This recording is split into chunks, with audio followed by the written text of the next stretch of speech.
Hi, and thank you for joining us at this episode of Level Up, where we are focusing on looking at the importance that mentors play in our lives and when developing a business, how you can identify a mentor and how to get the best out of that relationship. We're joined today by Maia Donahue, who is Senior Facilitator and Director of College Partnerships at 3DS. He's worked with mentoring thousands of early stage startup founders across the globe. He's joining us today from Texas in the US, and he's also the author of The Startup Mentor. We're going to join the session, and he is talking about social capital. Mentorship is not transactional. It's not something where you just meet up with somebody for a half hour, you get the thing you need, and then you leave. You're really building a relationship where there's an open flow of information going back and forth, where you are helping that mentor and they are helping you. And that feeds into the network element of it, where they're helping you expand your network, but they're getting something out of it at the same time. And we'll get more into that at the same time. So I'm a big believer in storytelling, and there's a lot of stories in the book. So here is the book, by the way, paperback. I've shipped a bunch of them to England. And I'm actually going to share the link right now for the page so that you guys can grab a copy as well. But I'm a big, like I said, I'm a big believer in storytelling. And I think this is, so there, I just shared the copy, just mypatrickdonahue.com. You can grab a Kindle or PDF copy so that you don't have to pay for the shipping to the United Kingdom. But I think the story, Blake and the Daddy Quiz, is a great story that helps show you how much just a little bit of experience sharing from a mentor can help. So Blake is the founder of a company called Aceable here in Austin, and they've done tremendously. But I met him when he was just an early founder. And the startup idea that he was working on began when he was talking to a friend of his who was about to become a father. And the friend was talking about a problem that he had and said, man, I'm about to become a dad. And it's freaky. I've got this big stack of books that I need to read on becoming a father. But like, I'm working full time, I'm dealing with all this stuff. Like, when do I have a chance to read these books? Like who has the time to read all these books about becoming a father or a mother? And Blake thought, ooh, this is great. I am going to come up with an app where I'm going to convey all these startups, these stories about becoming a father or mother into a quiz, an app. So you can just be sitting on the toilet and just learning how to become a father, right? So he built this startup quiz. This like fatherhood quiz, and it did okay. He got into the app store. It did okay, but it wasn't much. And he was meeting with a mentor and just talking about the company, how do we boost sales, all that kind of stuff. And the mentor said, you know what? One problem that you guys have is that your customers, they're going to become fathers whether they finish the quiz or not. And that sounds like the most obvious thing in the world, right? Like, yeah, the baby's not going to wait for dad to finish the quiz. What if you pivoted to a different type of startup where your customers didn't get the thing they want until they actually finish the quiz? And Blake thought about that and he decided, what about driver's ed? Now, I'm not sure how things are in the UK, but in the United States, it's pretty expensive to get your driver's license. You have to go through all the classes, all that kind of stuff. And it's very boring, and you have to go to an office somewhere to take all the courses. So he converted all the driver's ed manuals into a quiz called Aceable and launched the company. And they've done tremendously because teenagers don't get their driver's license until they finish the Aceable quiz. And that was a huge, huge help. So basically that one insight from a mentor was the difference in Blake launching his company and flourishing as opposed to just getting a handful of new downloads every week. So I'm gonna check the chat real quick and see if there's anything in there. So yeah, there's a link. The link I put up, boy, there's so many coming through, but there's the link again, myapatrickdonahue.com. Like I said, you can grab a PDF or a Kindle copy of the book. And if for whatever reason that it doesn't work out, just let me know. All right, so next of all, social capital is a major element of this book, and I wanted to kind of get into that. So what is social capital and how is it related to mentorship? Any thoughts? Like, what does social capital even mean?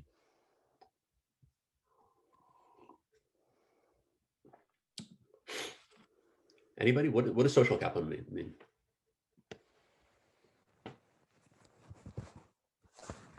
Has anybody heard of this phrase before, social capital? The people you know? Everyone socialized in one place. You can put relationship and social knowledge to use. Yep. The value of the people you meet. Yep. Networks of relationships among people who live and work. Yeah, Bernadette, I like that. That's a really good one. That's a really good definition. Friends and relationships. some of you probably never heard of this term. So cool. So I'm going to get into that a little bit. And to give you an idea of social capital, I'm going to tell you a story about bad social capital. So there's somebody that I know quite well at a major U.S. city who is the director of the biggest co-working space in the city. And what this person said, we'll just call him Ricardo. Ricardo said, what the companies in my co-working space need, they need mentorship from really, really experienced founders. Okay, that's what they need. They need mentorship. And so what he started doing, what Ricardo started doing, is introducing the startup teams at his co-working space to these mentors who have been very, very successful. And he was just making meetings sort of indiscriminately, you know, like just throwing people at investors he knew, startup founders that had been very, very successful. And so he'd been doing this for a good 6 months or so. And then one day he was at this party. It was kind of like a Friday, gathering that they do every week at the co-working space. Everybody gets some beers and all that.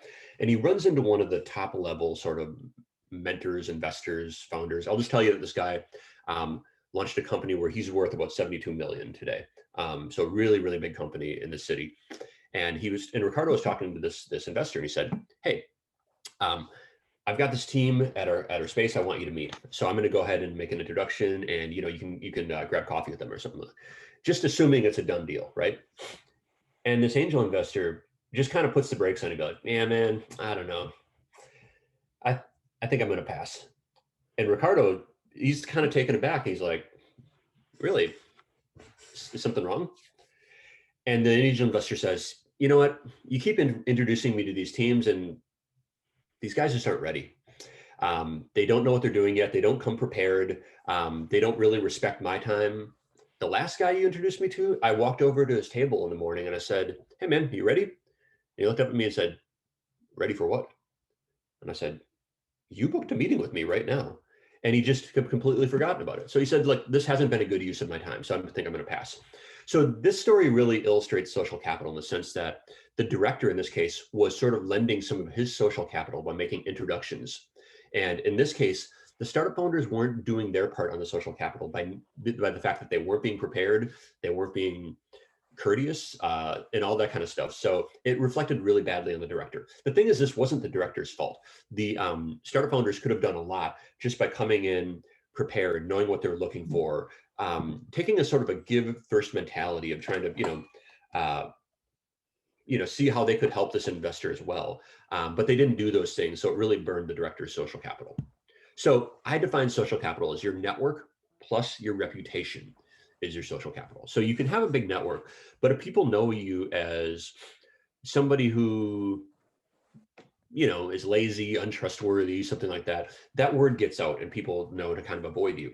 On the flip side, if people know you as someone who cares deeply about others, always trying to help people, is working on a really cool concept and making big things happen, that will also go into your reputation and that will spread as well. The big thing about social capital is you need, as a founder, for your social capital to be doing work for you, even when you're not doing work. So that means you might be sleeping in on a Saturday, and unbeknownst to you, there is a breakfast gathering somewhere in London, and a bunch of high level people are actually talking about how awesome you are right now, right? That's when your social capital is actually doing work on your behalf. And you can do a lot by that, by just helping other people out in your community. So social capital is built on a foundation of trust. And I think that's a really, really important element to understand there. I'm going to grab the chat real quick and see if there's any. So Natasha, your reputation is so important. What people say about you, all that kind of stuff. And, being involved in the startup community as long as I have, I've seen it so many times where somebody will talk about, do you know so-and-so? Either, I would avoid that person, or boy, you got to meet this person, just amazing things. Like, it makes all the difference in the world, right? Like I said, it's built on trust, people trusting that if I help this person, that will be a good use of my time and energy and whatnot. So it's really built on a foundation of trust. So the question is, how do you actually generate social capital? And there's three things. This is actually kind of a pyramid, I should put it in, where like listening is the foundation of the pyramid, then helping, then building. One of the easiest ways, I think, to really build social capital, first of all, is just to be a great listener. And we've all been to events, whatever it might be, where you're surrounded by people who just talk all the time, but they never listen to anybody else, right? And being a person who actually listens, gets interested in other people's stories, and sort of builds on those stories rather than just changing it back to yourself all the time, can make a huge difference in building positive social capital. So that's the first thing. The second thing is helping. And startup ecosystems really thrive when people are willing to help other people out. Say, like, anything from giving feedback on an idea to making an introduction to somebody that might be really useful for them. So finding ways to help other people and just taking a sort of like a give first mentality, where you want to help other people indiscriminately, is a huge way to build social capital. And then finally, building something, whether that is building your startup, a meetup group, whatever that might be. If you are moving positively towards building a thing, whether the thing is big or small, that's going to help people feel that they can trust you, that if you're the kind of person that says you're going to do a thing, that thing actually does happen. So that's a bit on social capital. And I think in many ways, social capital operates like real capital, where you can lend some of your social capital by helping somebody out or something like that. And if that introduction goes really well, it will be built back to you. And you can also sort of like borrow social capital by asking for an introduction or something like that. And I wanted to mention one quick element of social capital, one kind of constructive thing, and that is a forwardable email. Has anybody heard of this term, a forwardable email, or know what that means?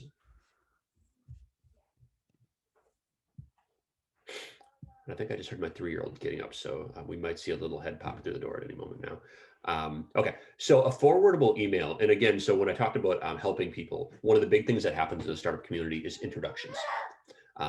And when it comes to somebody making an introduction, saying, "Oh, I know somebody you should meet," and you say, "That's great. I'd love to meet this person." What commonly happens is that it just stops there. Awesome, I'd love to meet that person. The next time somebody says, yeah, hey, I know somebody you should meet, I'll go ahead and make the introduction. Or you ask, could you introduce me this to so-and-so?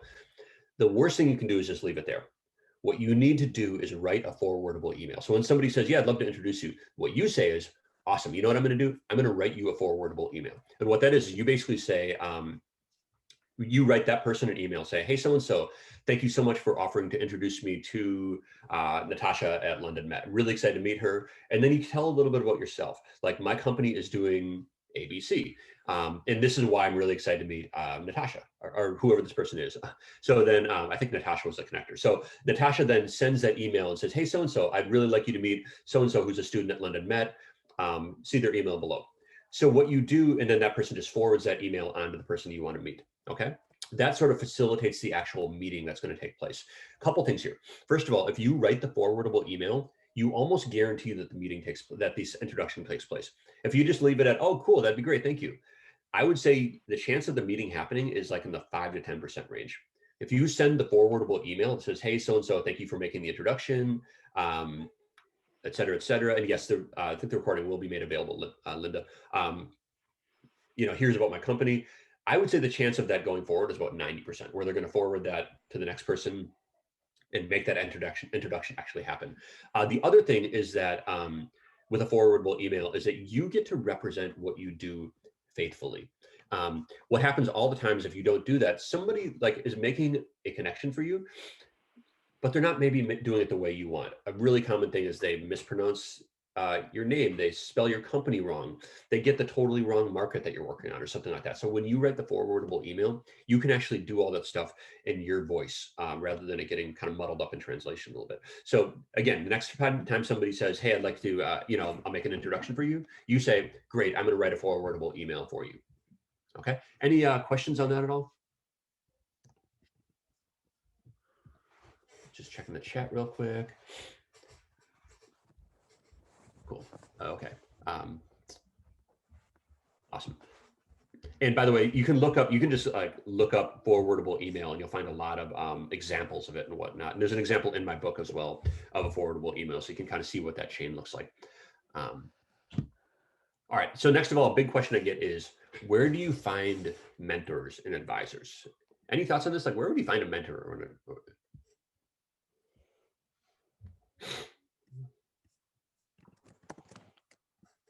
Yep. So startup events, definitely. That's a big place. Like, finding them from startup events is one of the best things. And as a student, you're going to have access to a lot of those. And definitely take advantage of those. So Emma, what you mentioned is old colleges or workplaces. Yeah, one thing that's is pretty common is if you went to, like as a grad of London Met or whatever, when you meet other people from that school, that can be a great place to make those sort of introductions. Let's see, yeah, universities, trusts, Shark Tanks. There you go. LinkedIn, yeah, and especially in the sort of pandemic world we live in, it's more conducive now than ever to just reach out to people on LinkedIn and ask them to be your mentor. If you do that, you want to get as specific as possible about why you want to meet somebody. Don't make the mistake of just saying, "Hey, so and so, can we talk?" What you want to say is, "I notice we're connected to this certain person. I also noticed you founded such and such. I'd love to hear some of your experience about how that happened." One thing is never ever say, "Can I pick your brain?" It was amazing how many people I interviewed for the book who just said, "I hate it when people ask, can I pick your brain?" So that's like a little pro tip, avoid that. Shaheen, identify them from people you already know. You might be surprised at how many people you already have in your network, first, second, third degree, that would be really, really great mentors for you. So here's some of mine. Oops, I think we maybe went forward one step. There you go. Finding mentors and advisors. So first of all, Shaheen, like personal connections. A lot of you would be surprised that somebody from college, from university, parents, friends, something like that, might know somebody who's a really good potential mentor for you. So just reaching out to those personal connections can be really great. Events, you already mentioned that. Take advantage of as many of those as you possibly can. Let's see. Yes, direct kind of evaluation and monitoring. Let's see, connectors as well. So you're going to find people in the startup community that love to just make connections. So when you can find those people, make sure to ride that train as far as you can, because you will find people that love to just connect you with other people. Groups and communities, you're going to find a lot of meetup groups and things like that. So luckily for all of you living in London, there's a great ecosystem there. And groups, communities that love to just network, gather up all that kind of stuff. Take advantage of as many of those as you can.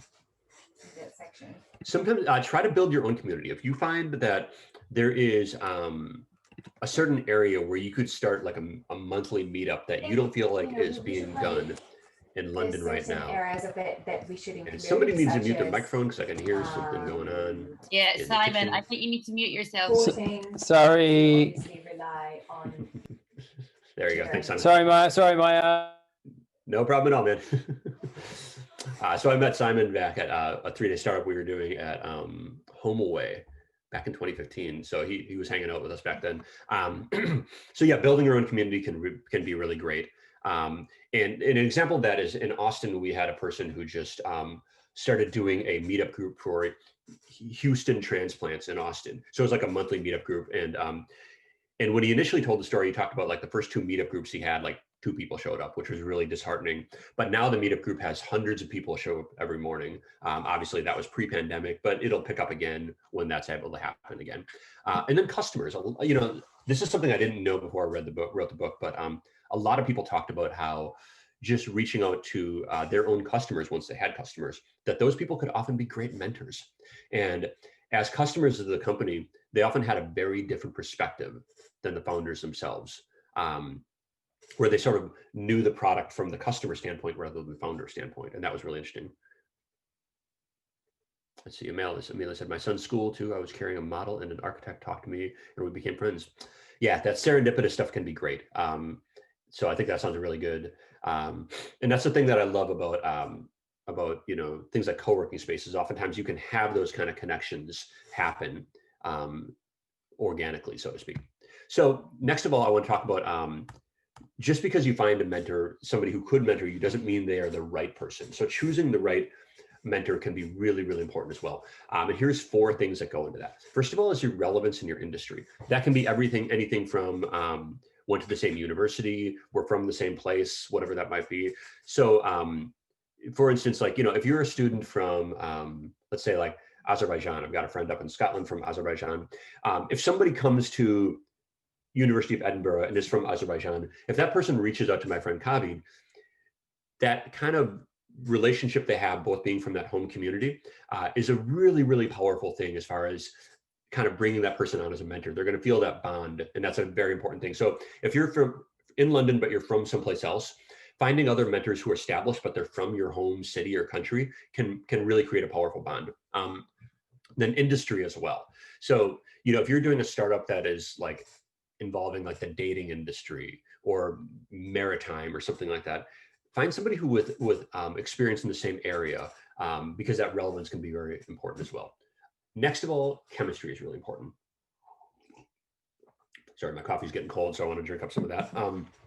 But chemistry is one thing that I think is, this is one of the great reasons to do things in person rather than just reach out to people in person or over Zoom or something like that, is that you can establish that chemistry. And if you want a relationship that really goes on, that keeps flourishing and moving forward, the chemistry thing is going to be really important. And the great thing about chemistry is you can realize within like 5 minutes if you have it or not. So if you have a chance to go to, say, like a mentor speed dating event, that can be a great place to do that, where you just talk to somebody for 5 minutes and you just wish within 5 minutes you can have that, man, we could probably talk for an hour.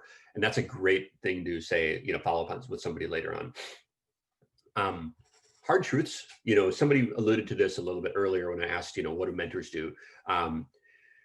If you want somebody to tell you how awesome your startup idea is, you can go talk to your mom.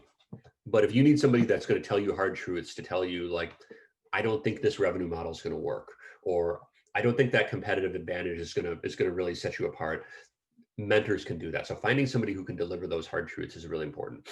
And then accomplishment level is really important as well. This came from somebody named Raymond, who I interviewed for the book, and I'd never thought about this before, because a lot of early stage founders kind of suffer from the Yoda complex as far as mentors, meaning that a mentor has to be somebody that has seen everything in the world. They've done it all. They've been there. They've got the gray hair, all that kind of stuff. And oftentimes that's not the best mentor to have. And the reason is that because, if you have a mentor who is, let's say, in her early 70s or something like that, that person might be 50 years older than you. And the experience of what you're going through as, say, like a 20-year-old student founder is a half century removed from them at that point. How much of that stuff did they really remember? The answer is not much, right? So can be really important to make sure that you have somebody that's only a couple years ahead of you. So let's just say that like you meet a mentor who just got accepted into Techstars London, okay? They're a couple years ahead of you, and that person mentors you. What you're going through as a founder is only the stuff they went through 2 years ago. And it's so relevant to them to this day that they can help you so much more with it, okay? So the accomplishment level thing is really important as well. So any questions, thoughts right here? Feel free to chat those.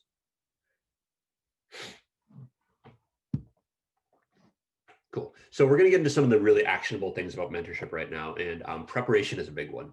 And this is one of the things. Hold on one second. So what do you think of a starting a business or Shopify or similar?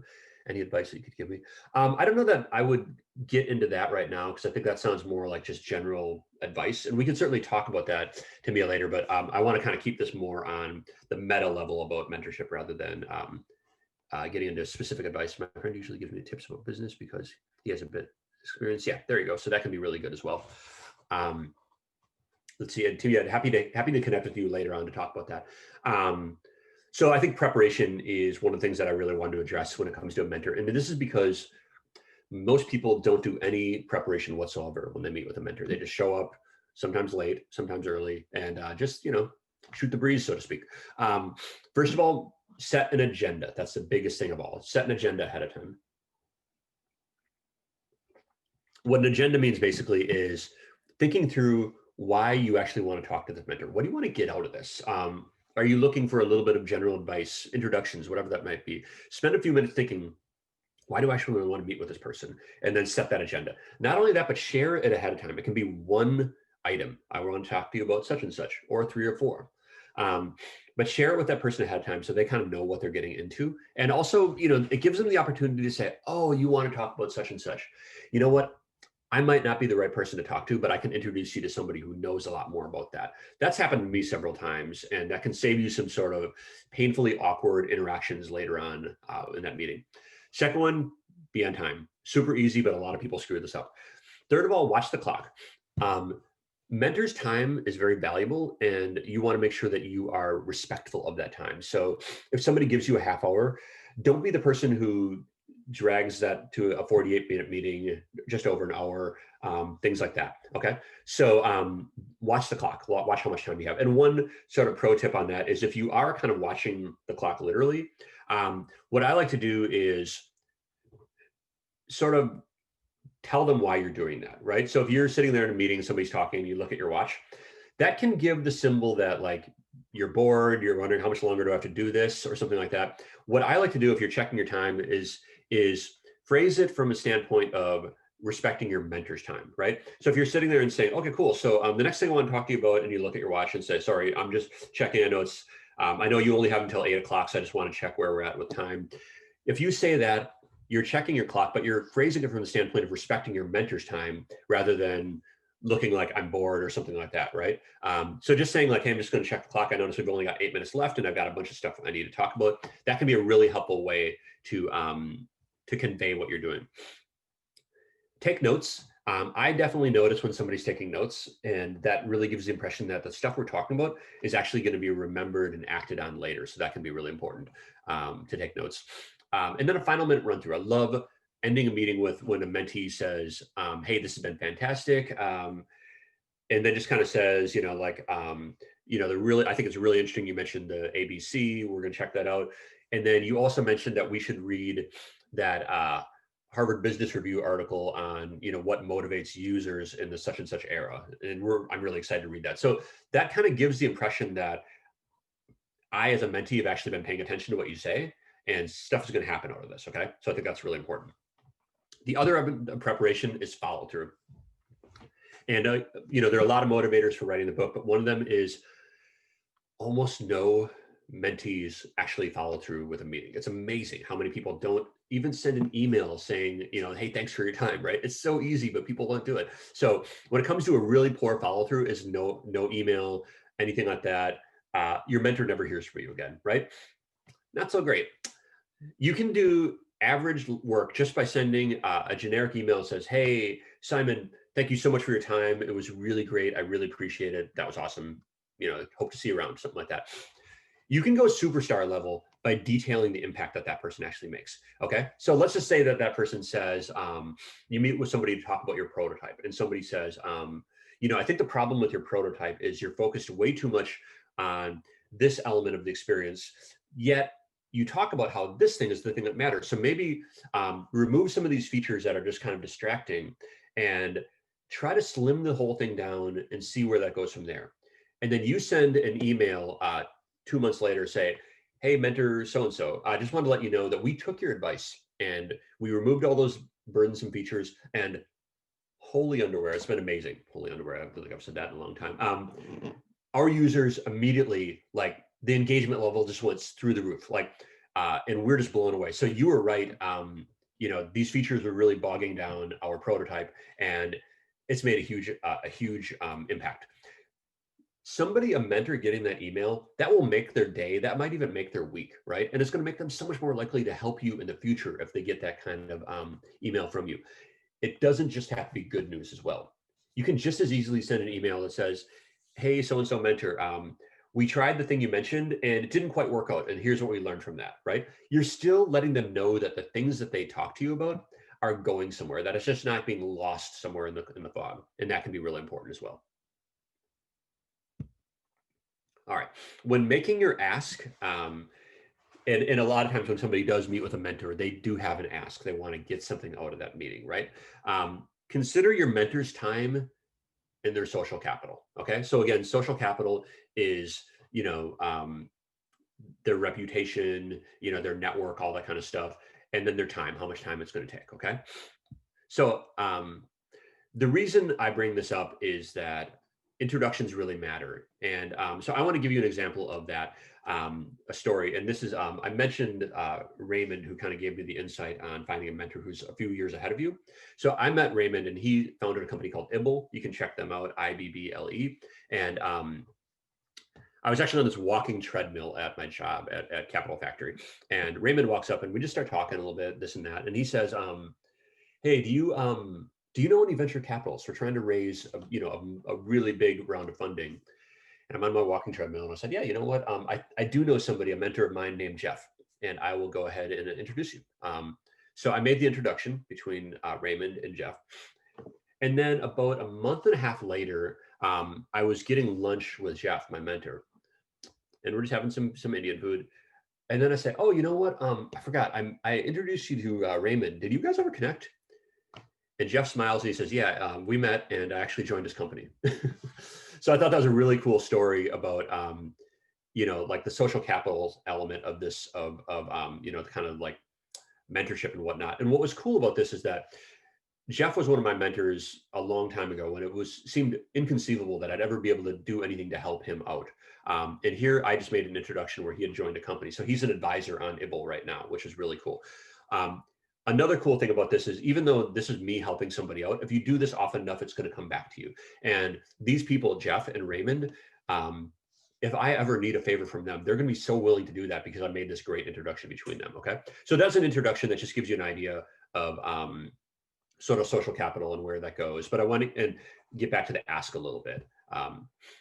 So oftentimes when you would ask something like, look at what do I actually want from a mentor? So kind of examine, you know, what is it that I want? What am I hoping to get out of a mentor?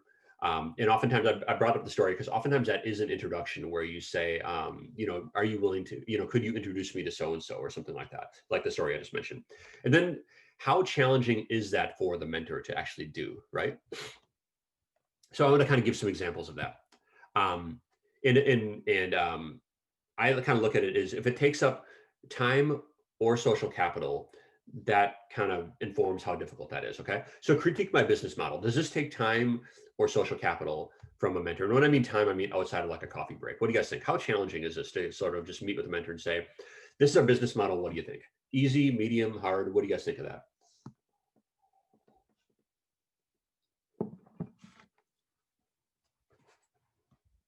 Yeah.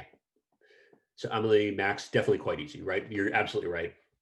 That mentor can just be sitting there and it just takes a little bit of time over your coffee and say, interesting. Yeah, you know, like, and they can just examine what they like, what they don't like, all that kind of stuff. So that would be definitely an easy.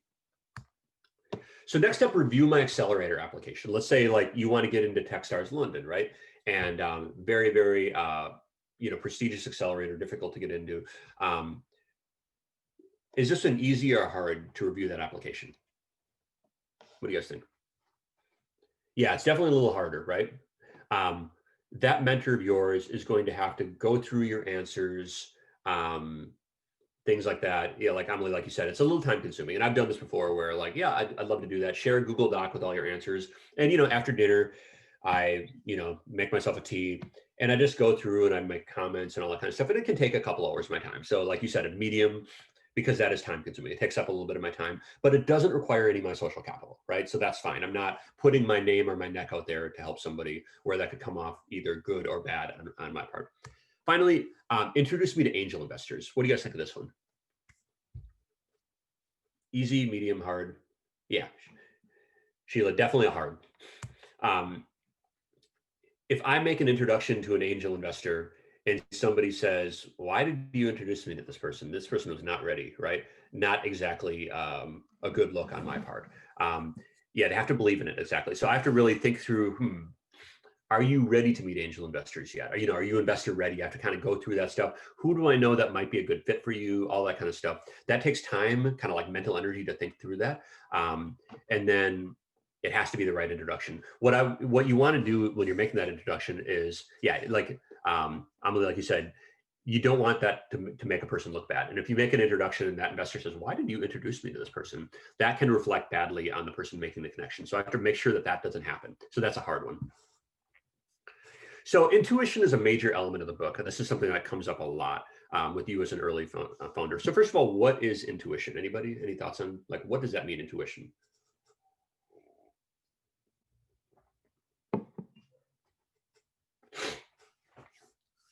So yeah, it's a gut feeling, exactly. It is the ability to sort of understand something without having to put a lot of conscious thought into it. It's a gut feel. Like you just see something, you're like, I just feel like we need to do this, or we should really avoid doing such and such, right? And the thing about intuition is that it comes from pattern recognition, meaning that you see something happen often enough that you just know immediately we should do this or we should do that, right? The difficult thing for a startup founder is oftentimes you haven't experienced enough stuff to have seen those sort of patterns, so you don't have a lot of intuition necessarily built up when it comes to a lot of startup stuff. A mentor telling their story can often really help you with that. So they can say, oh, we went through a such and such situation, and this is where it might be similar to you. And sharing that intelligence, like you said, Reshma, can really help you sort of say like, wow, okay, that's an interesting story. I see how that's sort of similar to our situation. And you're sort of borrowing somebody else's intuition in a sense to help guide you along the way. So that can be really, really powerful.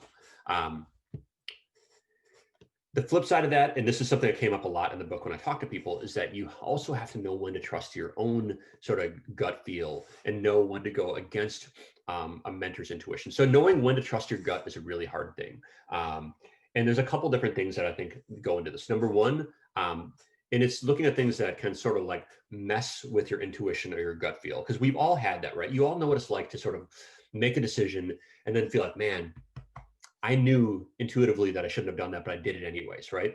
And I think there's some things that can really sort of mess with your signal when it comes to your intuition. And some of those things are, first of all, pride. You kind of feel like super proud of what you want to do. And even though something is maybe not the right call, you're too proud to admit that you maybe are heading down the wrong direction. So you just stick with doing the wrong thing out of pride. The opposite of pride is imposter syndrome. And this is a really common thing for early founders that, you think you should do such and such, but somebody else says you should do this. And that other person is more accomplished than you. And I'm just a 19-year-old student. What do I know? I'll just go do the thing. And you don't trust it because you have that sort of imposter syndrome. And I think that can be the thing that sort of also messes with your intuition. The third thing is just fear, being afraid of like, where is this going to go? We're getting into some really big stuff here, and not doing something because you're afraid that it might not go the right way. So I think that can be another thing that really messes with your intuition. All right, we're running pretty close to time here, so almost done. I think we got 3 slides left. Another big one, I told you the story about Blake from the beginning, and he was the one who did the daddy quizzes and turned into a driver's ed app. And this is one thing that he really mentioned that I loved, and that is that a lot of times early founders have to make assumptions about things, right? So you just assume such and such, and that will help us with this or get us there or something like that. But often as early startup founders, we're making these assumptions from a level of deep unfamiliarity, and unfamiliarity plus assumptions can lead to trouble. So one tip that I like to do is when meeting with a mentor, just tip off the assumptions you're making. Make it part of your actual ask, right? So you can say, here we are, we're working on such and such, and we're looking at doing this one thing. We're looking at building this out or going into this market. And the reason why our assumption is blah, blah, blah. And actually use those words, my assumption is this, or our assumption is such and such. And phrase that in such a way that your mentor can actually examine that assumption and challenge you on that, right? And say, I'm not sure I agree with your assumption on that, and here's why. That can really help you get out of a lot of trouble. One thing that's really fulfilling when working with a mentor is to have an assumption that's based on, a pretty rocky foundation, and have that mentor say, I agree with your assumption, or based on my experience, I think you're absolutely right. And that can give you a lot more confidence moving forward. So it can be really helpful to say, we're doing such and such because our assumption is this. Does that sound rational? Does that sound like the right way to go? And hear what they have to say. So would going against my mentor's guidance make them feel like I wasted their time? That's a great question that comes up a lot. I think it depends on how you sort of talk about that. I think you can look at it from the standpoint of, I went against your guidance, and here's the reason why, and we learned a lot from this, or something like that. So I think you can kind of phrase it in a way that respects your mentor. Also, you don't necessarily have to tell them that, right? You might do something and just say, we're just going to do something else, and they'll never know, But you can definitely phrase it from the standpoint of respect your input, but we feel like we need to do such and such, or something like that. And that can also give a level of independence that you know how to think for yourself, right? If a mentor gets really bent out of shape about that, they might not be the right mentor. All right, so I want to tell the story about the cybersecurity patent, because I think this talks a lot about assumptions. This founder, and this is kind of like a second generation story, or a second, what do you call it? Time story I heard. But this startup founder was working at a cybersecurity company, and somebody said, wow, you know what, you need to get a patent for your company. And the cybersecurity founder said, yeah, that'd be great. And was thinking that, okay, a patent, what that's going to do is, he envisioned it like one of those car commercials where you're driving down the road along the ocean and there isn't a single car anywhere on the road, right? It's just the car all by itself. And that's like, once I get my patent, that's going to be like my world, right? And that's just not true. So it's made that assumption. And then the startup owner talked to somebody that had a lot of experience with patents and said, well, actually, that's not what's going to happen. And on the contrary, putting a lot of your time into a patent could really be kind of a dangerous misuse of your time. Not only that, don't get a patent unless you have something like X millions of dollars to defend it, because one of your big competitors might challenge your patent just so you have to go to court and battle them. And if you're going up against like IBM or Google in court, how much money do you have compared to how much money they have? They are going to use your patent as the noose to wrap around your neck and strangle your company off with, because you have to spend so much money to defend that patent. On the contrary, this person said, what the value of a patent is that for your investors, the fact that you have a patent is something that they can recoup some of their losses from if the company doesn't work out. Okay, so we didn't make our money from the company working out, but we did sell the patent for £250,000 or something like that, and that really helped us out, or something like that. So that really challenged all the person's assumptions about what a patent did, and really helped them kind of move forward. All right, so vulnerability and coachability are essential traits for a founder. Coachability is basically just, are you willing to listen? Do you just do your own thing no matter what? Are you willing to listen, to examine, to hear somebody out? That's a huge thing with mentorship. And really, if you're not coachable, what's the point of having a mentor to begin with, right? And then vulnerability is huge as well. I always make the comparison, like imagine you went to a doctor and you weren't feeling well, you had some really weird symptoms, and you go into the doctor's office and they say, hey, Amelia, what's wrong? And you say, nothing, doc, I'm feeling awesome. I eat super healthy, I run 10 miles a day, I'm gonna live to 100. The doctor's wondering, why did you come here then, if you're feeling so great, right? And you leave still being sick. That's kind of like the equivalent of going and meeting a mentor and not showing any vulnerability whatsoever. You don't get anything out of that because you're just bragging about how awesome your startup is. And this is a really, really common problem. So you need to kind of show some vulnerability and say, we're strong in these areas, but we're struggling with this or something like that. So be willing to show some of that vulnerability with a company. Giving back is everything. So I think give back is a mentality that you need to get into as a startup founder, where you are willing to do everything you can to sort of help your mentor out as well. That might be challenging right off the bat, but just take a mentality right from the beginning of, what can I do to help you? And it's super easy. What I would say is every time you meet with a mentor, at some point, ask the mentor, what can I do to help you? It's so easy. And maybe the mentor says nothing, I can't think of anything, but at least you're offering it, right? So I would just offer, like, every time you meet with a mentor, just end by saying, hey, thank you so much for your time. This has been great. What can I do to help you? And they might say nothing. They might have something you can actually help with. So take that give back mentality. That's going to really help grow this into a relationship. And the last thing is make your mentor into a peer. And what that means is that imagine that you looked into the future and 10 years from now, the only thing you knew about the mentor you were about to meet up with, who is super successful, is that person looks at you as a peer, as an equal. Let's not do 10, let's do 3 years from now, right? Sees you as being a trusted equal. And that's the only thing that you knew about 3 years into the future. You wouldn't know if your startup succeeded or failed, but you would know you did something right because that person saw you in a really high light. So make that person into your peer and you will be doing something right, because the world can take you in some pretty strange places, but having your mentors turn into peers is a really good bet on the whole. So that wraps it up for me. Thank you so much for your time. And I really wanted to take some questions right now. So I see one question is, what other books do you recommend? Obviously, I'd recommend my book. The book I'm reading right now is The Startup Community Way. And I'm also reading Amos Schwartzfarb's book, Sell More Faster. So those are definitely some good books I'd check out. If you are looking to sell as a startup founder, Sell More Faster, Amos Schwartzfarb.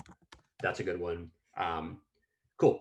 Leandra, thank you very much. And again, there is the link for my book. You can get a Kindle copy or a PDF. or just order my book overseas if you're willing to pay the shipping. Any other questions from you all? And feel free to unmute if you want.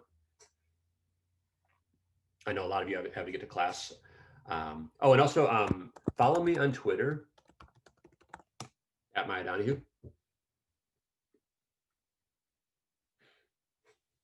You guys have been great. Thank you so much. How long have you been researching about business? I spent about 2 years researching the book. And what I did is I got up every morning about this time before my son woke up and just wrote. I would say entrepreneurship about 10 years. Thanks, Max. Appreciate it. Thank you, Shaheen. Awesome. So yeah, this has been great getting up with you guys. Can we contact you? Benefit of company capital? Yep. Let me give you my email real quick. MaiaDonahue@gmail.com. That's me. So feel free to email me if you want. Yeah, so email me, get a hold of me on Twitter, and check out the website as well. The book link is right there.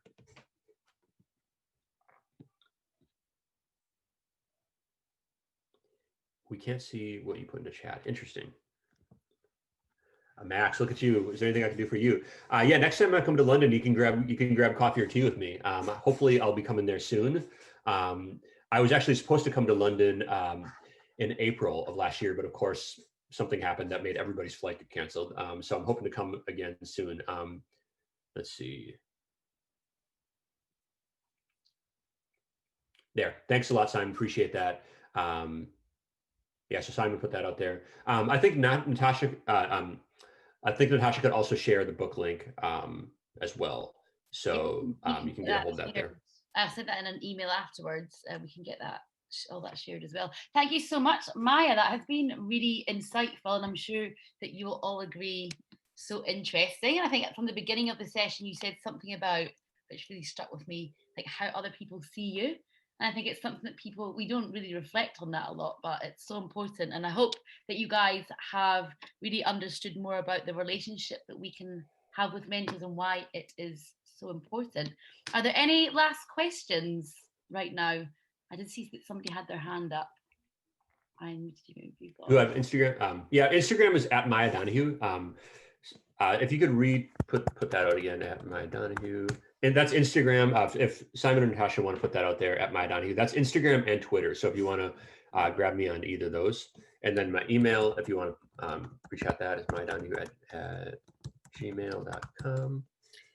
And for those of you that are still here, just a quick question. If we were to run a longer session, I know these lunchtime ones are good for kind of an hour. If we were to run a longer one, would that be better maybe after your university classes, after 5 p.m. or 6 p.m.? Would that be a suitable time to run a longer session? Yes, definitely. Okay. After, okay, perfect. That's good for planning the next one. Okay, thank you so much. Well, Maia, massive thank you for joining us today. That's been so amazing. And thank you everyone for attending. Oh, there's one person I'm going to allow to talk. Benison, I've allowed you to talk, so you should be able to unmute yourself if you had a question. Okay, and I say, Benison, what questions would you ask a mentor for the first time you meet them? Yeah, I think what I would recommend is just keep things fairly simple. Like, don't make any big asks at the first meeting. I would say just try to like ask as many questions about like, this is our business model. What, from your experience, what do you think about this idea? Do you think we're hitting the right customers? Things like that. I would keep things really, really direct, and things that you can work on in that meeting. Things like that.